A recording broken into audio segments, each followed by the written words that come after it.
Hey, what's going on, everybody? Welcome to another episode of 4GQ TV. The vertical stream, the long form will be done later and nice and edited, but we're going to talk about Deadpool, Wolverine, a little bit about Marvel's Hall H as well. So we're just, we're going to introduce everybody, going to get right into it. And we have Cerebral Paul, aka Paul, at the top of the screen. He waved hi. Hi. And we are live, by the way. I see it on the vertical. We're good. And then we have Paris Lockhart below that, who should be wearing an Eagle shirt. No. Go Vikings. Let's get ready. All right, guys. Paris, you wanna break this one open and rip it out there? Yeah. Let's get this started. We are going to be covering Deadpool 3, one of the hot Marvel movies out right now. They just went over, I believe, over 800 million at the box office. They're on their way to $1 billion. I think they surpassed one of the most box office by an R-rated movie. So, yeah, we'll see. It's looking pretty good for them. I'm excited. The movie is doing really well. I thought the movie was really great. I really liked it. There's a whole bunch of stuff to talk about. So let's rip the Band-Aid off and let's get to talking. There will be spoilers, people. So if we're going to be talking about this and you haven't seen it yet, put us on mute. But like and subscribe, but put us on mute. But in the meantime, let's go ahead and kick this off. Carlo, what at the beginning of the movie, we saw Deadpool telling a story of how we got there.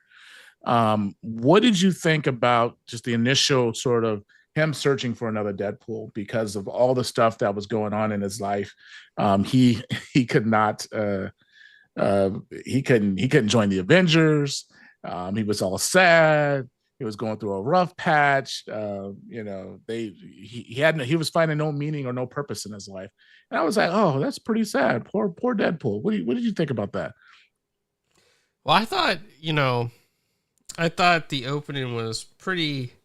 I mean, it's pretty hysterical. He's got a great sense of humor, Ryan Reynolds. He really brings life to the character. And he was talking about how he needed to find kind of like a Wolverine. He wanted to be an Avenger, how he violated the sacred timeline by entering it, trying to get into Tony Stark's office and meeting with his assistant to become an Avenger.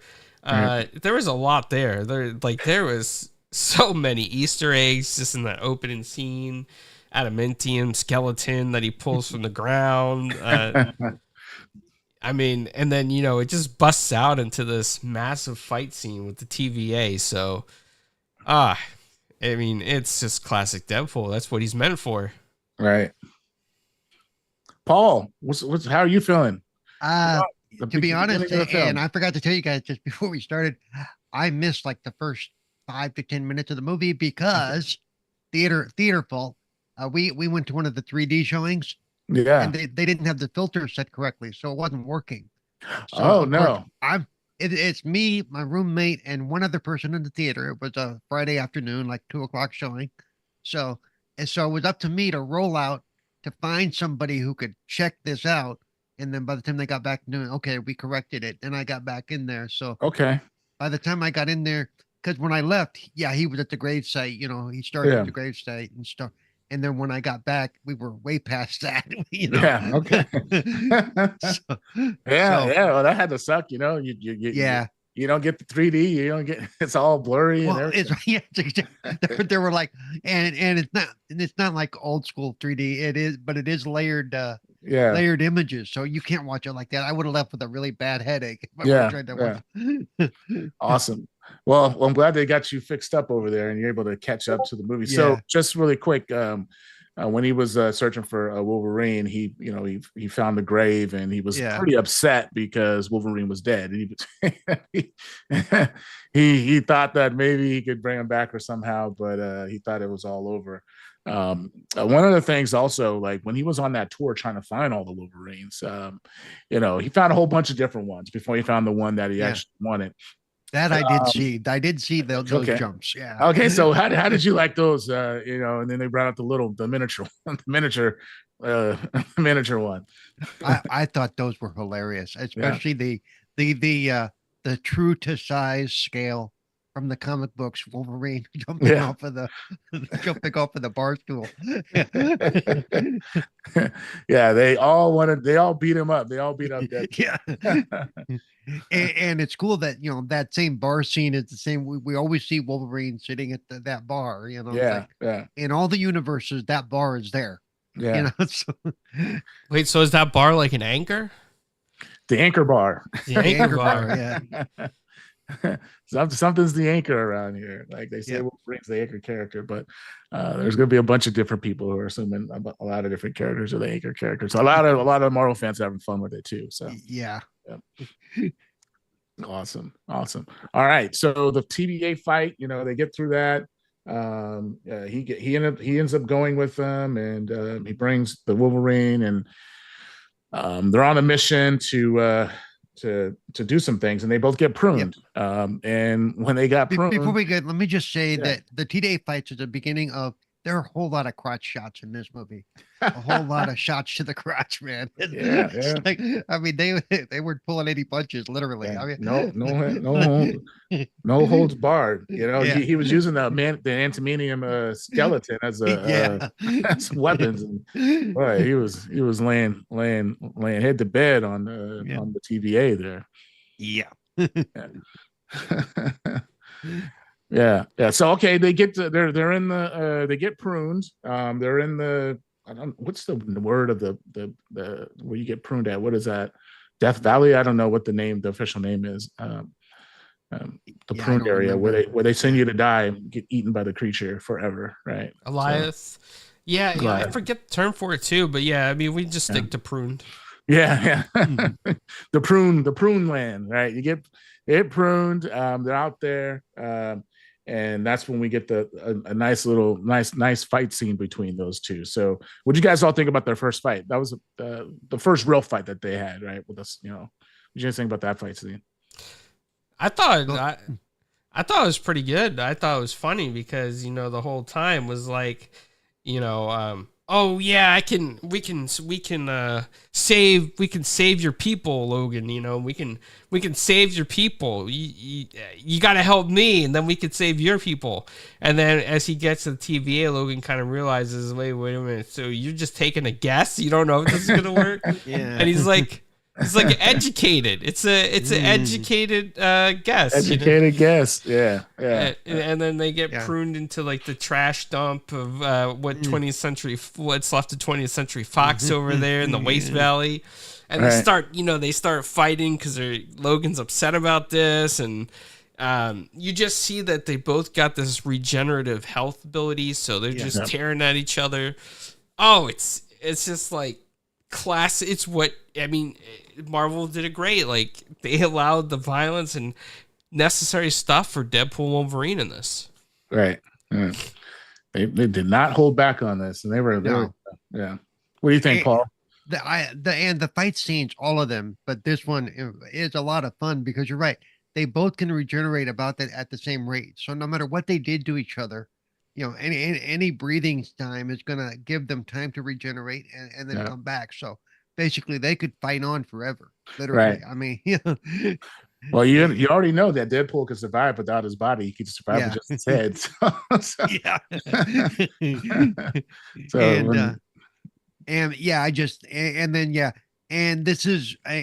Of course there's throughout this fight, there's multiple breakings of the fourth wall, which they do a lot in this movie. Right. I mean, they do it a whole lot, which for me is fun. It's always fun to see them kind of tongue in cheek, especially when they look at the 20th Century Fox graveyard, if you want to call it that. And he says something about that, so, so, I mean, I enjoyed this stuff, and the fights were fun. And there's one coming up soon after this where they have their second fight, which is even more fun. Yeah, the Hyundai. The Hyundai fight, yes. The Honda fight. Yeah, that's where he found out he took an educated guess. He was like, what are you talking about? Right. So and to be fair to me, what that sounded like was more, let's admit it, Deadpool was being selfish. He didn't know if he was going to be able to help Wolverine, and he really didn't care. He just wanted his world back. Right. He wanted to protect his people.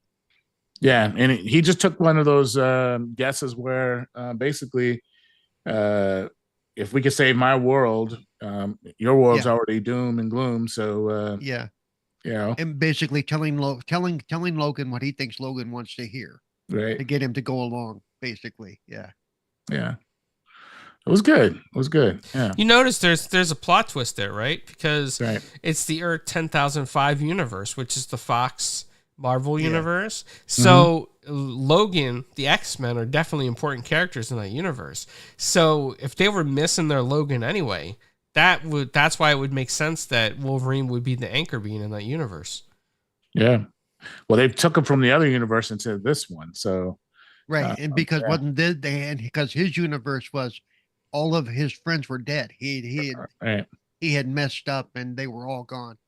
You know, Yeah. his entire team was destroyed. Yeah. Yeah.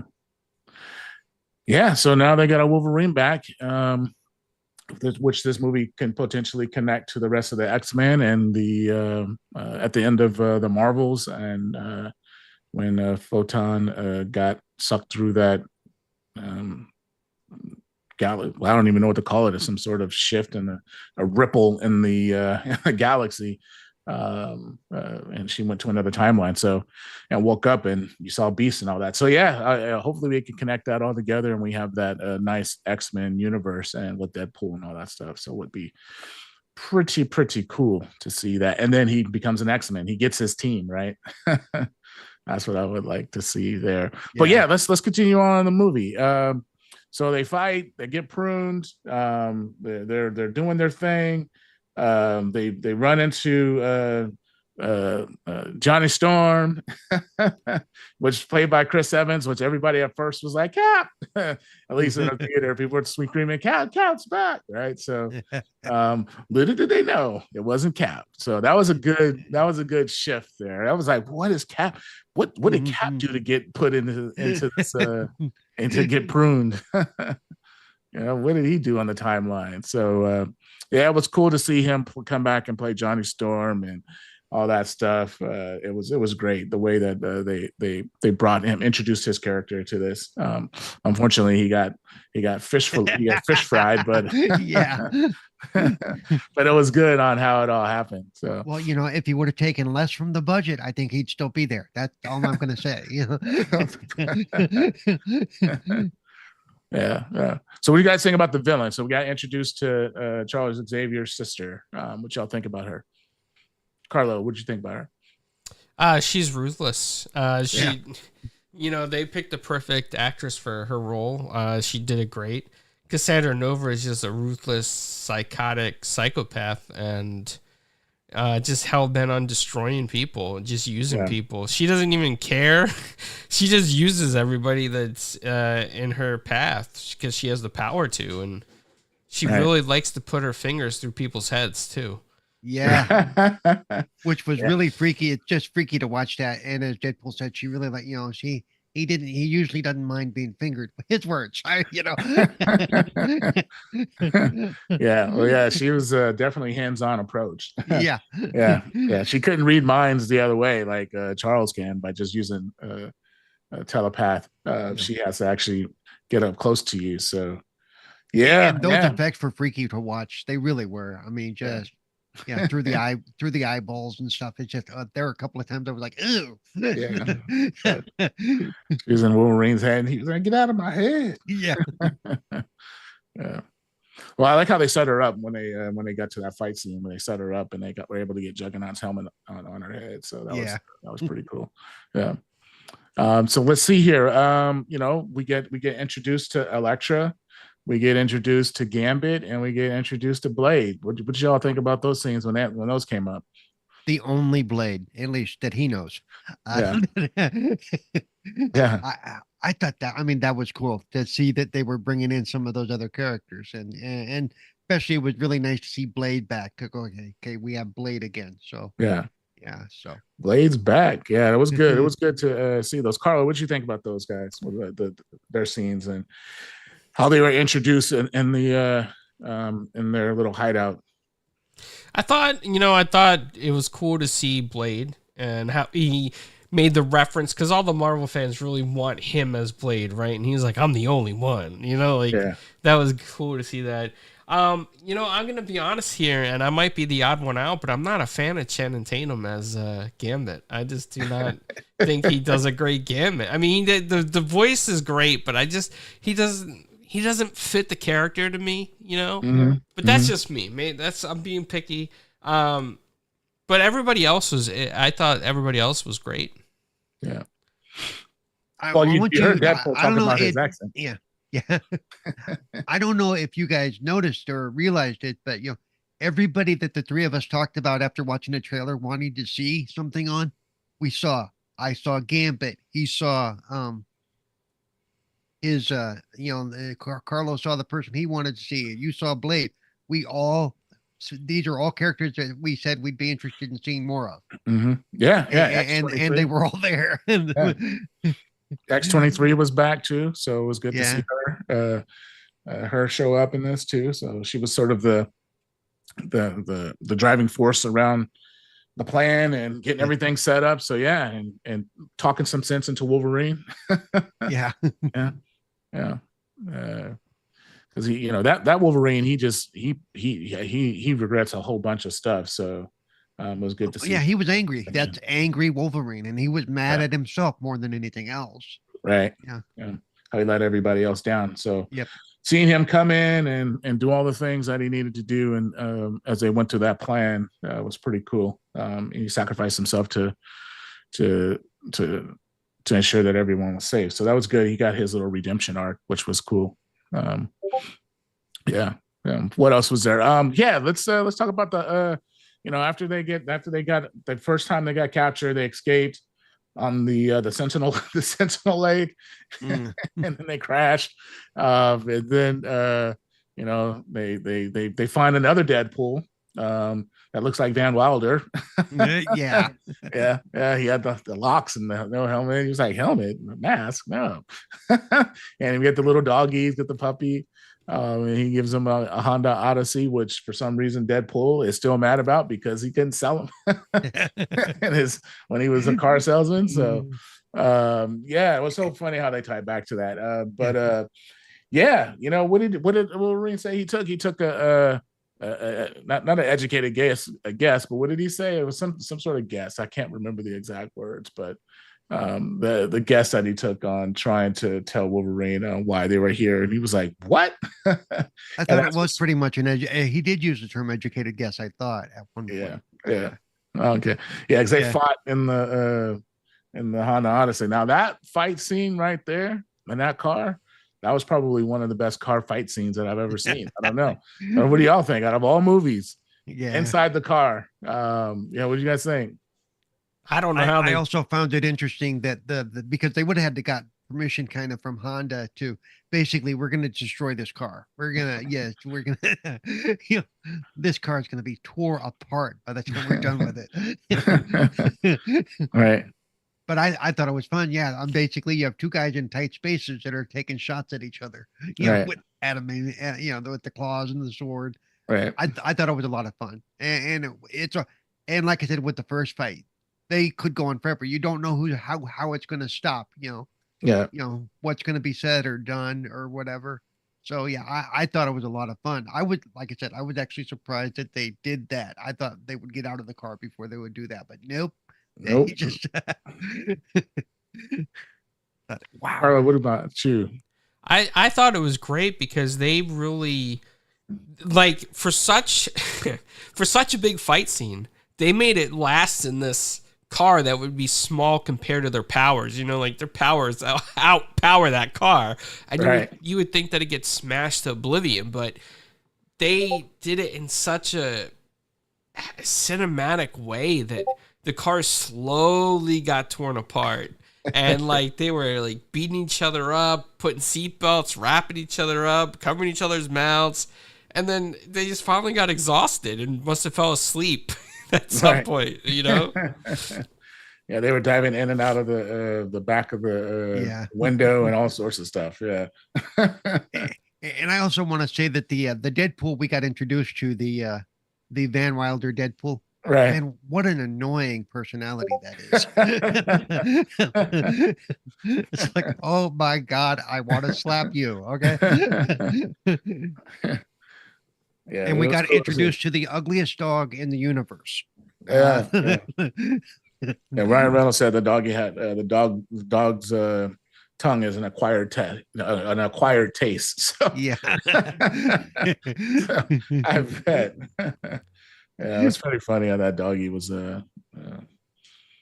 roaming around in the universe and stuff like that.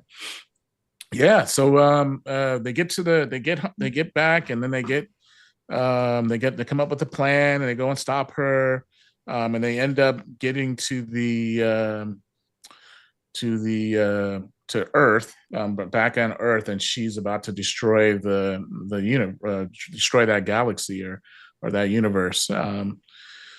What did you guys think, sort of like as they're making before we even get to that scene, all the Deadpool show up. And we find that Ryan Reynolds' family, his kids, and his wife were also Deadpools. We see some other celebrities that were Deadpools. I think Tom Holland's brother was a Deadpool, and it was pretty cool to see. What did you guys think about that scene as they were leading up? I think Wolverine's exact words was like, "I get to kill a whole bunch of you. Oh, let's go." Yeah, yeah. He was ready for that fight. He was like, Yeah, I thought that was a lot of fun today. yeah, Especially when you could pick out the different ones, like you just said, yeah. and even like the female Deadpool, which was awesome. By the way, yeah. But yeah, it was a lot of, and then that scene. They went through a lot of blood packs during that whole fight sequence. Well, what they did to the Van Wilder Deadpool, when Deadpool used him as a shield, he was like, "I'm not using him as a shield." Yeah, it's like, bro, you're literally using him as a shield. Yeah, you're walking across the gunfire with him in front of you. Yeah, yeah. And there's something about that too, because there's kind of like, this whole time he thought the Van Wilder Deadpool kind of had like regenerating abilities like the rest of them, and Right. as he started to realize that he doesn't regenerate, he was like, "Oh, I'm gonna use him as a shield anyway." He's like, "We're almost there. We're gonna get the ice cream truck has a lot of stuff to help you out." But part of the selfish reason I think in Deadpool's mind for this was because he wanted to become the father of Dogpool as well. He wanted the dog. He wanted the dog. Yeah, he wanted the dog. Yeah, that was his ultimate goal. I want the dog. This is a perfect chance for me to get it. He was like, "Oh, you don't have regeneration skills? Oh, I'm sorry." Yeah. Just hang on. We'll get you to the ice cream truck. You'll be safe. Yeah. This is a good death. Oh, wow. Yeah, that was hilarious. So they make it through there. They beat all the Deadpools up, and they're on their way to stop the lady from destroying the universe. And then she's in there, and they're in there. Wolverine said he's gonna do it. Well, before we get there, after that big bus scene and that fight where Wolverine kills all the Deadpools, and then they all come back. You remember it was Deadpool's friend from Earth 10,005. Yeah. Yeah. He saved them. Saves the day, because they weren't gonna stop. So he comes in, and it was like everyone has him. So everyone was cheering him on, and it was cool. He's our favorite person. Yeah. Yeah, that was awesome to see. It's a lot of callbacks for some of the other characters and stuff like that from the previous franchises, from Deadpool. Well, the previous Deadpool movies coming back into this. So it was pretty cool to see. What about the scene? Wolverine's going to be the one to do it, but then Deadpool tricks him and pulls I don't know if anybody has seen Armageddon, but they drew the straws, and Bruce Willis, soon to be son-in-law, drew the smallest straw, so he had to be the one to detonate the nuke. But then at the bottom of the elevator, as they're going to, they're going to give their best wishes and let him go, he pulls his air pack and then pushes him in the elevator, goes back up, and then Bruce Willis is the one who's going to, sacrifice himself. So it was sort of similar to that. Deadpool's like, no, I'm gonna do this, and he locks Wolverine in the thing. Which one point I want to make, he wasted a lot of time messing around with Wolverine at the door instead of going over there to do the mission. He was playing around at the door, doing the walking down, or he was peeking to the side. All the little funny things you could do when you're when somebody's looking through a window. So that was pretty hilarious. But I was like, bro, he's wasting so much time right now. The numbers are going. He almost didn't make it. Like if he would have spent that time instead of playing around, he probably would have more time to do it by himself, right? So, yeah. So, what you guys think about the team up there, and how did that go, Carlo? Go ahead and kick that one off. So when he's messing around at the door, he's upsetting Wolverine's getting him all raged up. He knows Wolverine's like this angry guy, but he kind of like didn't want Wolverine to sacrifice himself at this point. He's like, you know what? I brought you here to this timeline. I kind of screwed you up. I lied to you a little bit. I used you. So I'm going to go ahead and take the fall for this. And he went down, he started doing his thing, but then we see Wolverine break down the door, and Wolverine kind of like joins him at the last minute when there's like less than like 1% left or something on the Earth Destroyer. I forget what they call it. And kind of like saves the day. All this time, while this is going on, you see the guy from the TVA talking to, what's her name? I can't remember her name. The lady in charge, and he's like, well, they died heroes. Cassandra came in here and just took over. I couldn't stop her. They died. And then, he sees them come up. He's like, oh, crap. I've been busted. I got caught. That was pretty funny. So it's it. They go back to have a party. He invites Wolverine over. Everybody's over. Everything's fine and dandy. So I guess we're gonna find out sort of like what's next with these yahoos in this universe, and if Wolverine will then go back and join this new X-Men team that was shown at the end of the Marvels. If that's I will say it was kind of shocking for me to even at the end. I know everything was over and stuff, but to see Wolverine smiling and laughing and just hanging out with Deadpool, because that was a complete reverse of attitude. Complete reverse of that. And it was off-putting for me, Well, he gets a fresh start now. He's in a whole new universe. He has, but still, an opportunity. None of the iterations of Wolverine we've ever seen have been smiling and happy and laughing. Okay.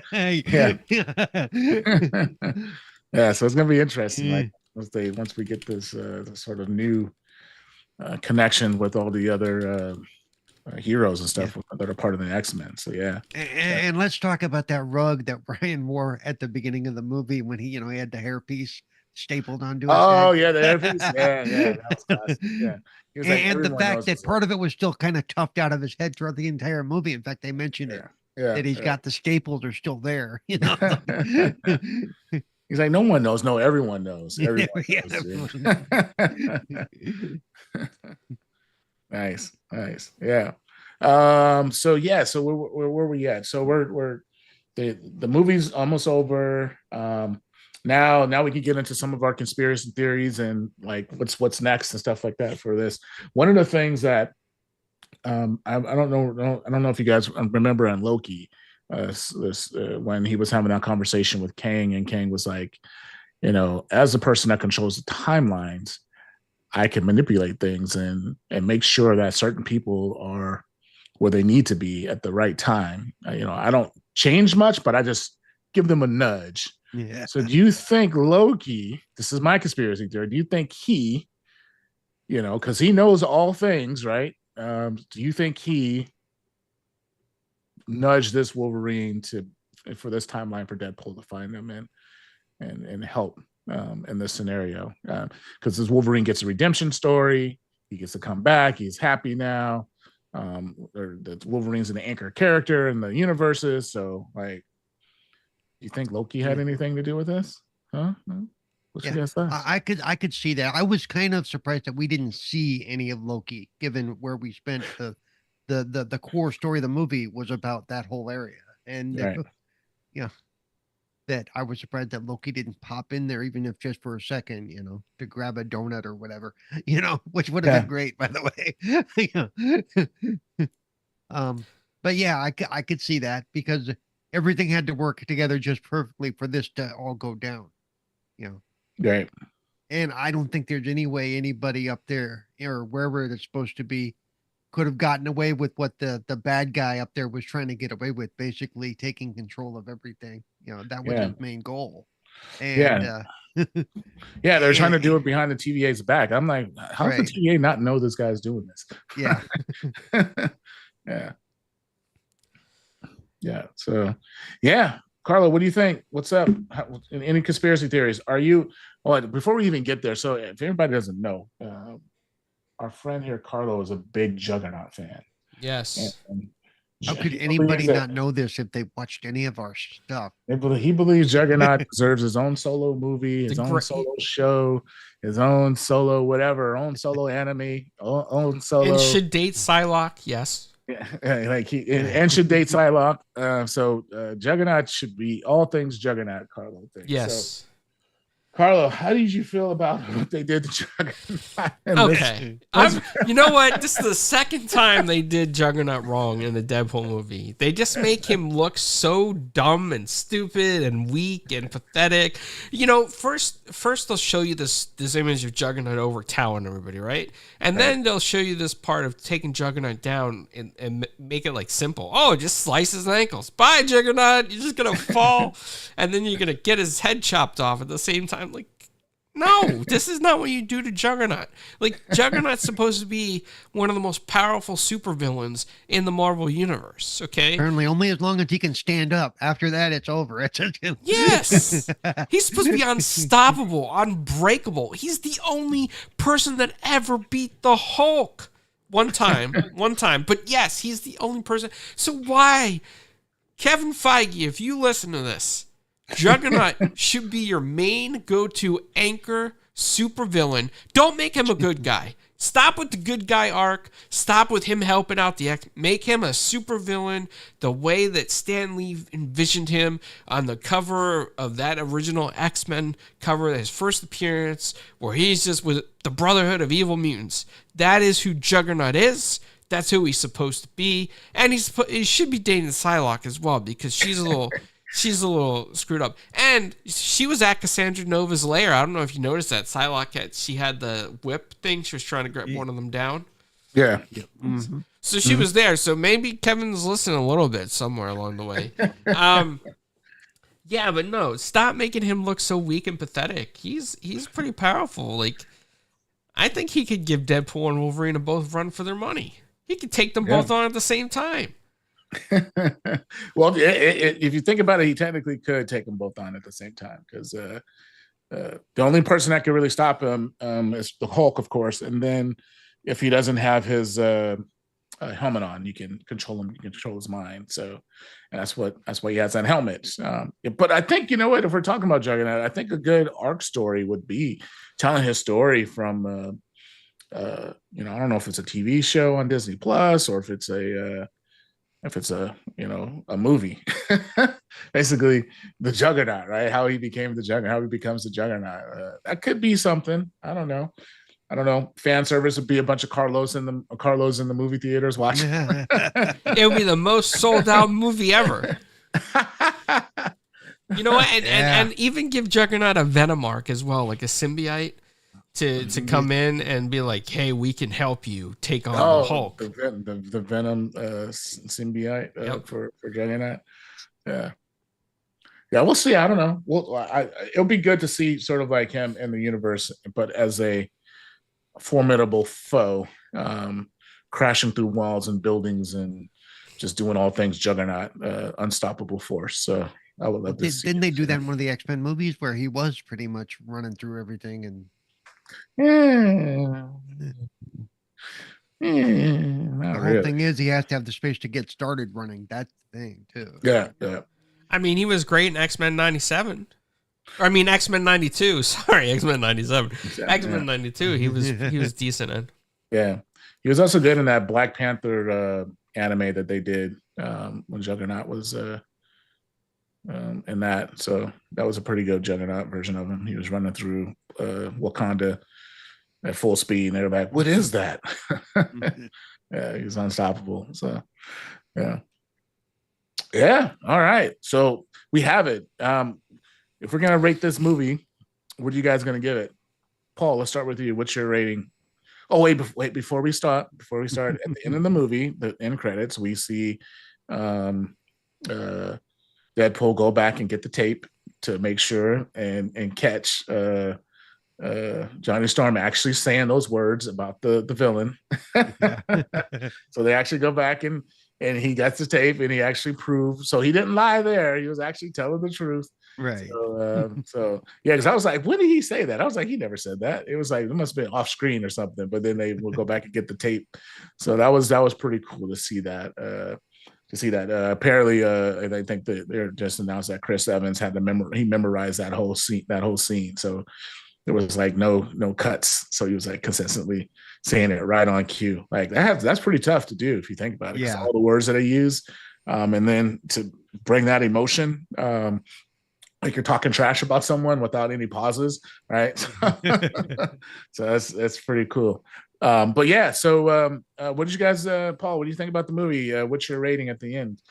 We can do it on a grading scale of let's see, 1 to 5. So 5. 1 to 5, I would, for me, it was definitely a 5. I enjoyed every second of it. There were no real slow parts for me. And any little nits I may have were so small that I really didn't care. I was just having fun watching a movie, eating my big old tin of, popcorn out of, I couldn't get one of the plastic buckets with the Deadpool head or whatever. Yeah. But I did get a nice tin that has Deadpool and Wolverine on it, and I got one of the soda cups with the Wolverine or Deadpool sitting on the top of the top of the cup. Nice. Yeah, on top of the cup. So I got my set, so I'm good. And I sat there all the time eating popcorn. So nice. But I really enjoyed that movie. I mean, that's one that when it comes to streaming, probably Disney Plus, I will probably watch it multiple times over again to find all those little parts that I may have missed the first time. Nice. Because I'm pretty sure there's some in there. Definitely something. Yeah. Definitely. Carlo, what's up, man? What do you think? How do you feel about the movie? Did you like it? What's your rating? Yeah. I would say I would go with a 4.5. And I only say that because they did the Juggernaut dirty. I knew he was going to say that. I knew he was going to go there. So the Juggernaut was the key to the Carlos' happiness. And happiness. Yeah. Okay. And then I'll go. I'm gonna give it. Let's see. I'll give it 4.5 stars. Also, I did really like it. There's a lot of stuff in there that I really enjoyed. So yeah, it was really good. It was really good. It didn't top out 5 stars for me, but I think for what they did with it, it was really good, and it was on point. To get 5 stars out of me, it's got to be sort of like I'm talking like Infinity War, Captain America, Winter Soldier. Those are the 5 stars, the level of 5 stars for me. But this is 4.5, and it's I really thought it was really good. I like what they did with it. I look forward to sort of seeing what's next with Deadpool and Wolverine as they, introduce the rest of the X-Men and build up whatever this universe is and all that stuff. So yeah. But before we go, we're also going to touch on San Diego Comic-Con because we were there in San Diego Comic-Con.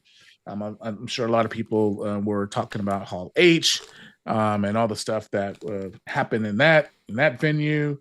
So yeah, let's talk about it.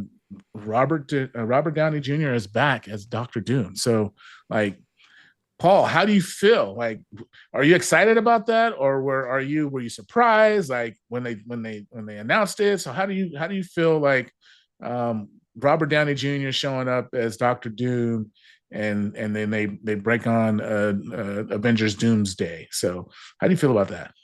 I mean, I was excited. There'd been rumblings about it before that, but I'm excited for it, and I'm not of the group that's like, why does it have to be him? because we're not going to see his face. It's just going to.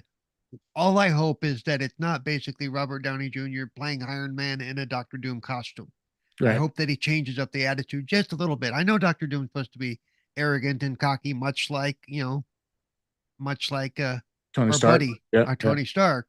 But I just hope he's able to change it up enough that you're not going, oh, that's just Iron Man in a different suit. Right. That's my only issue.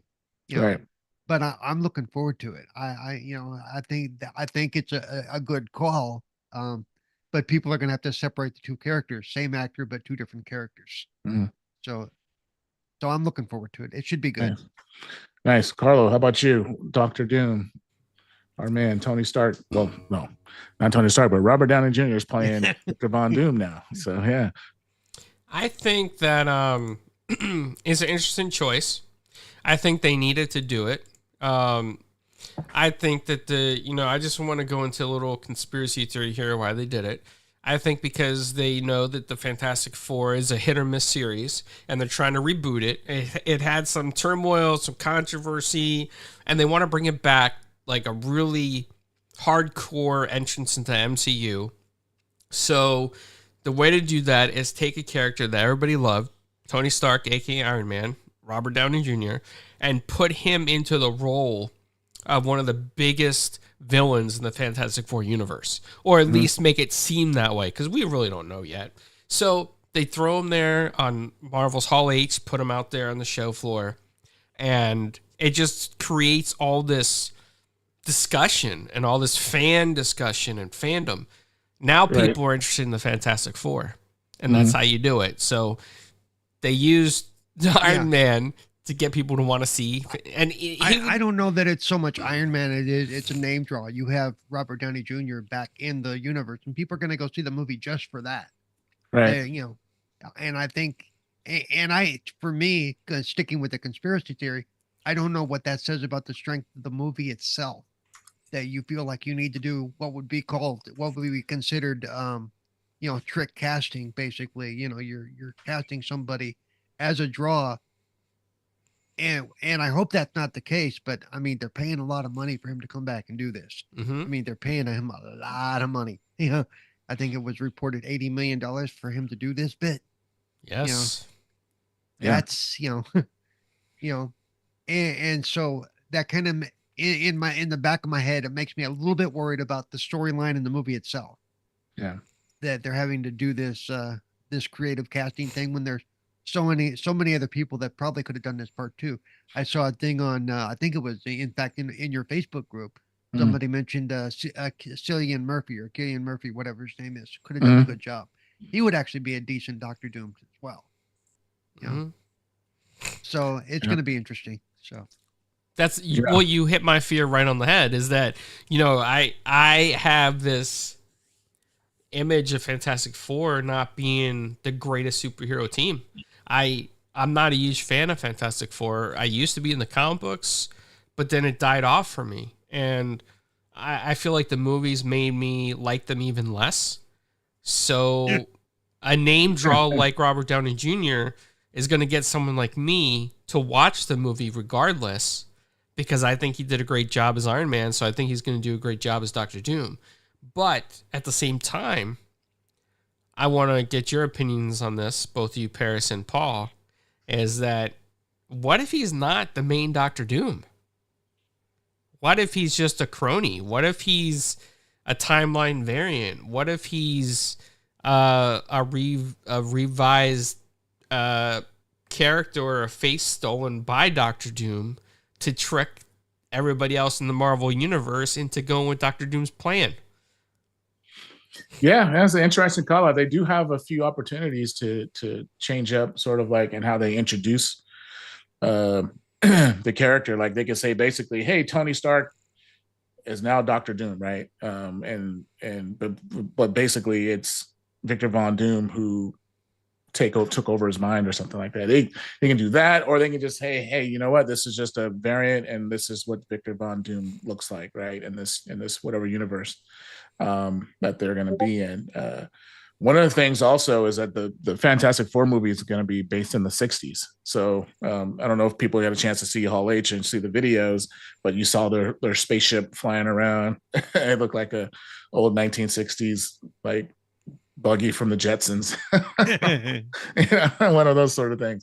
But yeah, you'll definitely it's going to be interesting because while we were in San Diego, they did a light show and they showed the Galactus. So how does Galactus come into this, right? And then Doctor Doom, and then when Robert Downey Jr. on the stage, it was like, different mass, same task, like, and we all know the task for Tony Stark was to put a shield around the world and to protect it. Victor Von Doom also believes that, and he's a ruler though. He wants to lead and stuff like that. There's a few Marvel podcast shows, and there's one on Doctor Doom.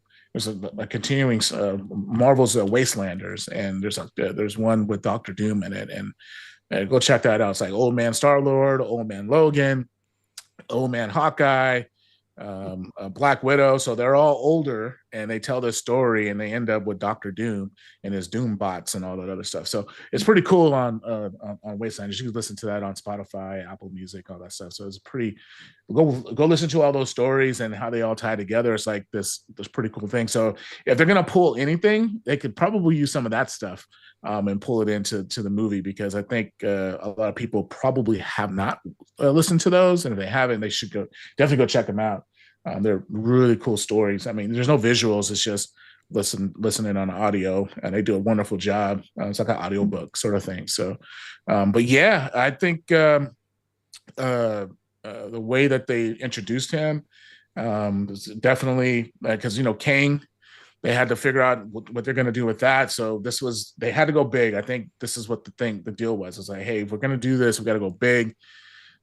We can't do Kang right now. Who knows if they're going to be able to do it at all? But they're not going to be able to do it now. So they're just saying, hey, let's jump in with this, and we could still maybe revisit Kang at a later date, because you don't really have to get rid of the Kang storylines, and you could continue to keep that as the timeline and all that other stuff. But you can also run with this Doomsday, Avengers Doomsday, and not really do the timeline stuff. Sort of take a step back from it. Maybe sort of Deadpool is sort of the last thing that's connected to it, and then sort of like revisit that later on in the world building. And stuff like that with Secret Wars or after Secret Wars or something like that. You're going to need another Avengers movie, right? So why not bring Kang back and after all that? And maybe, who knows, sort of like the whatever was going on with the Jonathan Majors story, and time heals everything. So maybe that'll give us some hope to bring that back. But yeah, I'm excited for it. I was happy. You got to go big. So if you're thinking about $1 billion franchises, and this movie can potentially make 1.5, 1.8, $2 billion, like Infinity War and Avengers Endgame did, right? So why not? $80 million is I wouldn't say a drop in a bucket, but it's not as much as what they'll probably make off this movie. So yeah. No, it's not, but it's a big investment to make. That's why I'm thinking, that it's more of a stunt casting more than, and I hope not, but because there are other ways they could have gone. We may never see his face, because we don't see Doctor Doom's face in the comics at all. Yeah, he's always behind the mask. I don't think we've ever seen him unmasked, even when they talk about his. Yeah, there's a few of them where he took his mask off, but his face is all deformed and stuff. So it's right. not a pretty sight. So yeah. I mean, like I said, I'm looking forward to the movie. I hope it's more than just we're going to do this as a draw, and not necessarily to make sure that the story can carry itself. Yeah. But we'll know that after the first week it's out, because you and I both know that if the movie itself is bad, regardless of Robert Downey Jr. being in it, the fans are going to let you know. Yeah. Yeah. Well, Fantastic Four is first, so I think that's probably where we're going to get our first taste of Doctor Doom in that movie. To what extent, I don't know.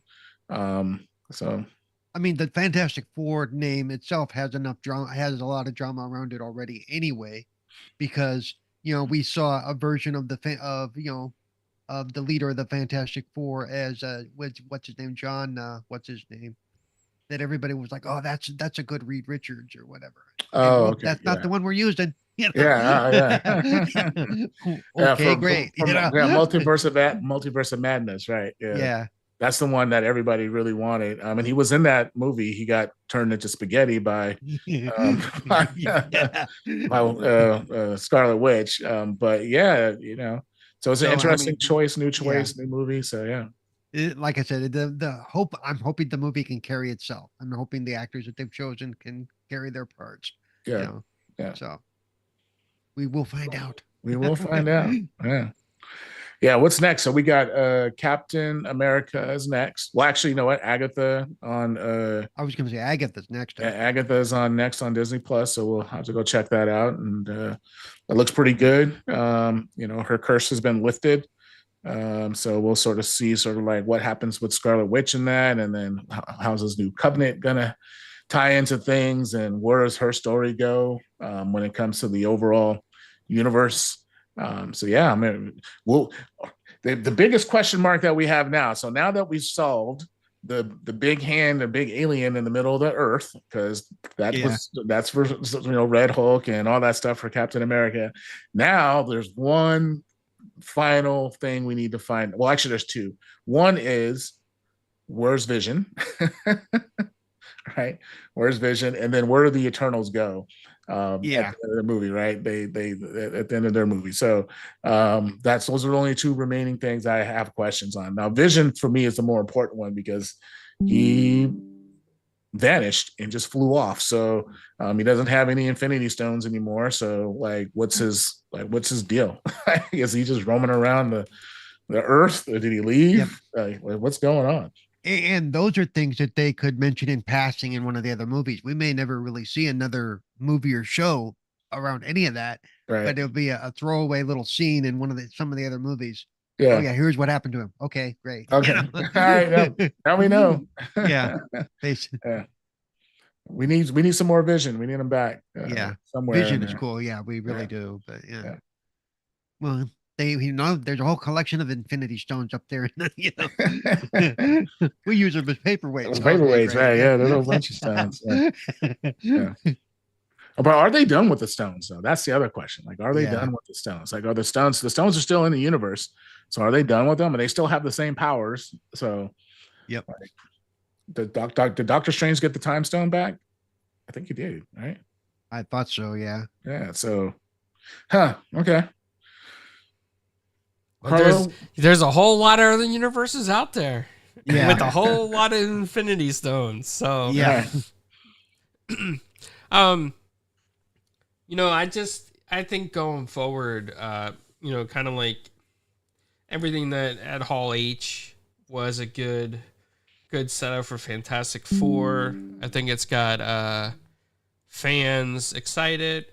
I'm looking forward to the next Captain America, Brave New World, and I just think that Harrison Ford's I think they're gonna do a great job with Harrison Ford as the Red Hulk. Mm-hmm. I mean that's where I'm at. I'm just really looking forward to February to see that movie, and I'm looking forward to the Agatha series to see what happens there with Scarlet Witch and how it all ties in, because like there's a lot of stuff going on now that they got rolling. So now they got to start tying everything back in together, figure out what's in the sacred timeline, figure out how to get them into different timelines, back and forth. So it's a matter of getting all the writers on the same page. Right. Same page, get the stories to, tell some interesting stories. And then even if Agatha is sort of like its own standalone series, like where it's just sort of it stands alone, which I hope it does, right? It's its own thing, where you don't really need to tie that much into what's going on in Brave New World or what's going on in Avengers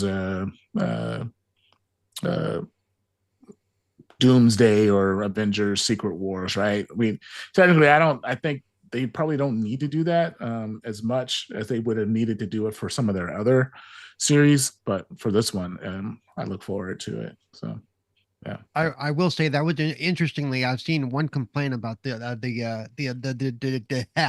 Deadpool movie was that, well, the ending sequence to do the movie, they didn't have a tie-in. I'm like, they don't need a tie-in. The whole movie's a tie-in. They don't need to they don't Right. need to tag the end of the movie with some big bad coming soon or whatever. You Yeah. know, and it's okay that they didn't do that. Plus, that's kind of Deadpool style. You know, Right. he's not gonna.